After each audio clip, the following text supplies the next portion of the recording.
Hey there, this is John from Heroes and Legends, and today we have a Magic the Gathering top 10 list. We're going to be looking at the top 10 white cards we would like to see reprinted in Eternal Masters. Now, as you can imagine, this will be part one of a series as we go through each part of the color pie, and we'll do an episode as well that will cover multicolor cards. We'll do a colorless episode and also a land episode on top of that. So, with a month away from the Eternal Masters official spoilers beginning, I thought it'd be fun to kind of talk about some of the cards we'd like to see reprinted, and the criteria we used was basically twofold. We looked at the value of cards that were not on the reserve list, since we're only looking at cards that could be possibly reprinted in Eternal Masters, and we also looked at just how much they're played, how many types of decks do they show up in Eternal formats.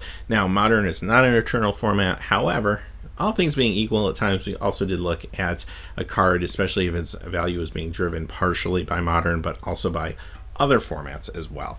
So having said that, we'll start off with some honorable mentions, and we have 4 cards up here on the screen: Thalia, Rest in Peace, Nahiri, and Mother of Runes. These are all cards that are starting to climb a little bit and starting to see more and more value being attached to them. Certain cards like Nahiri the Lithromancer, for example, only saw print from a Commander product one time. So this is a card that could continue to grow in price if we don't get a reprint in the future. Rest in Peace is definitely a huge sideboard card. Thalia gets played in a lot of different formats, and of course Mother of Runes, classic staple and legacy, also sees vintage play, but it did recently get a reprint in a dual deck. However, if you want the original version, still run you about $3-4, and it is a common. Now, having said that, let's look at number 10, which is Containment Priest. So this is another card that was only printed in a Commander deck, and this was a year ago. Last holiday season was the last time this card saw print, and the only time it saw print. So because of that, we don't have a foil version. Getting a foil version would be awesome for players that like to foil off their deck, whether that's Vintage, Legacy, Commander, or Cube. And on top of that, it's just an awesome sideboard card for a lot of decks. Number 9 is Path to Exile. Now, we had to really think about whether we wanted to put Swords to Plowshares here or Path to Exile. Now, Swords is a more classic card. However, Path actually runs you a little more. You can get yourself a copy of an Ice Age version of Swords to Plowshares a little bit cheaper than you can get a Path to Exile. And for that reason, I kind of want to see Path to Exile reprinted again, even though it was printed a lot more recently than Swords to Plowshares. This will run you about $10 right now, which is a little bit high for an uncommon. Number 8, Stony Silence. Now, this card will run you about $12. It's not super old. It's from the original Innistrad, but it's a huge sideboard card in certain formats. But Vintage, this is easily main deckable. It's going to shut off all the fast artifact-producing mana that you're going to run into when you're playing in Vintage tournaments. Number 7 is Elspeth Knightrant. Now, Elspeth will run you about $12-13. Cheapest version is in the Modern deck that came out a few years ago. But this is a card that sees a lot of cube play and a lot of Commander play. And because of that, it still has a pretty healthy price tag. She's seen a few different reprints, but I don't think one more would hurt, especially with a $12-13 price tag. Number 6 is Leyline of Sanctum. Now, this is a huge sideboard card. Now, granted, it is a big sideboard card in Modern, but it also shows up in Legacy, and it's just one of those random cards sometimes I find in a cube. It's definitely still decent in some Commander builds as well.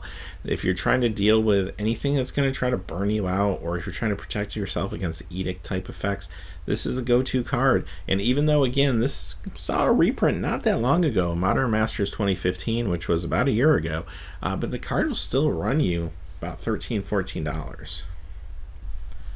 Coming in number 5 is Enlightened Tutor, and of course, tutors are always a big deal, and it's always nice to be able to get your hands on them and have WotC reprint them whenever possible, and here's an opportunity to do so. Now, granted, this card has been banned in certain formats over the years, but still a $14-15 card, and does see a lot of play in some Eternal formats, such as Commander. I see this show up in a lot of cubes as well, and it definitely doesn't hurt in Vintage to have one of these, especially if you're trying to get to some of your mana acceleration. So yeah, it'd be nice to see this show up in the set. Number 4, Elish Norn Grand Cenobite. Now here's yet another Modern Masters 2015 card showing back up again, but still running about $16 for a copy of this, and that's from the Modern Master set, which is the cheapest version. Now, again, this isn't something you see played a whole lot in, say, Vintage or anything like that, but it's another huge commander, another huge cube favorite. Number 3, Monastery Mentor. This one, again, not very old, just came out recently in Fate Reforged, but it's got about an $18 price tag, and there's a vintage deck right now that's very hot that's basically revolving around this. The Mentor deck is very good in Vintage right now, and it'd be nice to just get some more copies out there and hopefully bring this price down a little bit, especially for people that maybe aren't necessarily into playing Vintage but just want to get some copies to play casually or put in their cube or play for Commander. Number 2, Stoneforge Mystic.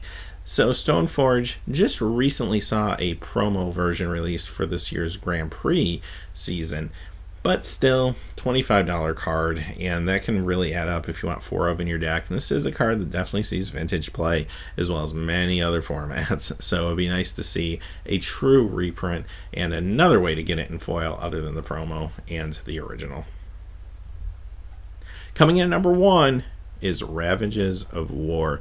Now, you can get the Judges promo version of this for a little over $100, but if you want the original Portal 3 Kingdom version, it's going to run you a little over $300.